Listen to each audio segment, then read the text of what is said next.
મહેસાણા જિલ્લા કોંગ્રેસ પ્રમુખ બળદેવજી ઠાકોરે ખોલી જમીન કૌભાંડની પોલ। મહેસાણા જિલ્લાના કડી તાલુકાના લહોર ગામે બોગસ દસ્તાવેજી પુરાવાઓ દ્વારા જમીન હડપવાના ષડયંત્રનું મસમોટું કૌભાંડ સામે આવવા છતાં તંત્રના અધિકારીઓ દ્વારા જમીન કૌભાંડ આચરનારા લોકો અને સરકારી અધિકારીઓની મિલીભગત બાબતે જિલ્લાના સરકારી તંત્રને આડે હાથ લેતા મહેસાણા જિલ્લા કોંગ્રેસ સમિતિના પ્રમુખ બળદેવજી ઠાકોરે વહીવટી તંત્રની કામગીરી પર ગંભીર સવાલો ઊભા કરી દે તેવા આક્ષેપો કરી સત્વરે આવા ભ્રષ્ટ અધિકારીઓ અને મોટા માથાઓ પર કાયદેસરની કાર્યવાહી કરી યોગ્ય પગલાં ભરવા તંત્રને તાકીદ કરતા ખેડૂતો માટે ન્યાયની અપીલ કરી છે। કડી તાલુકાના લોર ગામે અમિતભાઈ હીરાલાલ ઠક્કર નામના બિલ્ડરે લોર ગામના ઠાકોર બકાજીની જમીન હડપવાનો પ્રયત્ન કર્યો છે। 31/5/2024ના રોજ આ અમિત હીરાલાલ ઠક્કર અને ડીએલઆરની ઓફિસના તમામ અધિકારીઓ ભેગા મળી અને ગોરા વચ્ચે જે એની જમીન હતી, ભયો ભાગમાં જે આવેલી જમીન હતી, એ જમીન એને વેચવી નહોતી વેચવી તે એટલા માટે આડક રીતે એના પર પ્રેશર કરતા હતા। ખેડૂત માન્યો નહીં, જમીન વચ્ચોવચ હતી, એમને નડતી હતી, એટલે આ બધાએ ભેગા મળતિયાઓએ મળી અને ખોટા દસ્તાવેજથી કાગળ ઊભા કરી આ ખોટું સોગંદનામું રજૂ કર્યું છે નોટરીવાળું। આ તમામ 7/12માં જે નામ હતા એ નામ સાચા છે, એની સામે જે ફોટા લગાયા છે એ ફોટા બધા જ ખોટા છે। એ ફોટાની સામે જે સહીઓ કરી છે એ તમામ ખોટા સહીઓ ખોટી છે અને ફોટા પણ ખોટા છે। અમિતભાઈ હીરાલાલ ઠક્કરનો ફોટો અને સહી એની સાચી છે। આ તમામ ડોક્યુમેન્ટ રજૂ કરી ડીએલઆરને બધા જ ભેગા મળી એની જમીન જે હતી એ જમીન બદલી અને સેવાના બાજુ એની જમીન કરી નાખી। એ જમીનનો કબજો લેવા માટે એના પર ગાડીઓ લઈ ગયા, ગાડીઓ પર ચડાવી એના પર હુમલો કરવામાં આવ્યો।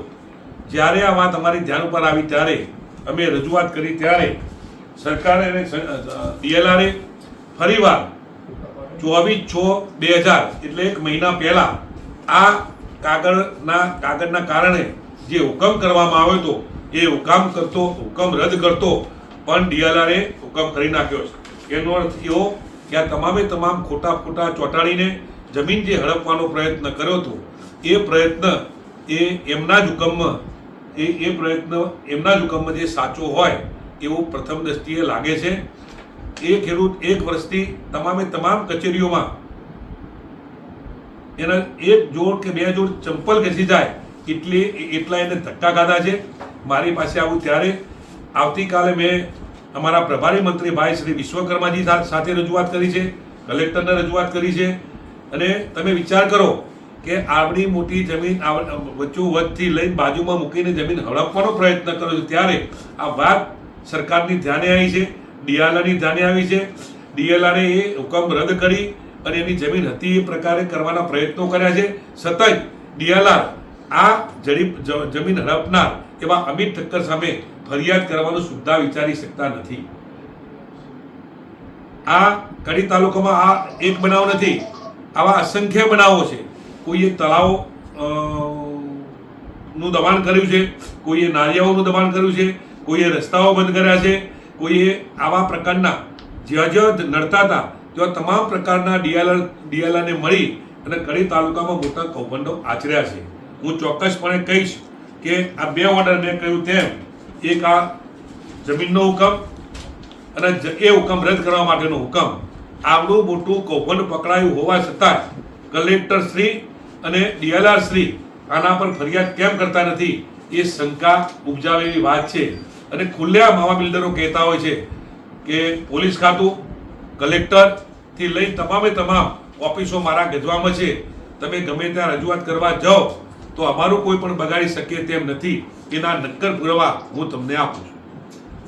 સાહેબ, શું કહેશો, આ કોની મિલીભગતથી આ પ્રકારે જમીનો હડપવાનું જે આ ષડયંત્ર ચાલી રહ્યું છે કડી વિસ્તારમાં? કડી તાલુકામાં લગભગ હું માનું ત્યાં સુધી આવા અસંખ્ય કેસો છે। બિલ્ડરો અને બિલ્ડરોની સાથે જે એમના ભાગીદારો કહી શકાય, રાજકીય માણસો ભાગીદારો હોય એ ટાઈપના આ બિલ્ડરો છે. અવારનવાર એમના ફાર્મ હાઉસોમાં ઘણીવાર રેડો પણ પડેલી છે.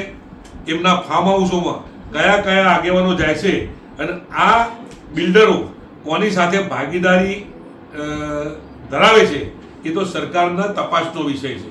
જો આની તપાસ કરવામાં આવશે તો ઘણા બધા પ્રશ્નો આવા બહાર આવશે અને કડી તાલુકા અને મહેસાણા જિલ્લાના તમામે તમામ નાના ખેડૂતોને જે અન્યાય થયો હોય એવા ખેડૂતોનો ન્યાય મળશે એમાં કોઈ પણ શંકાને સ્થાન નથી.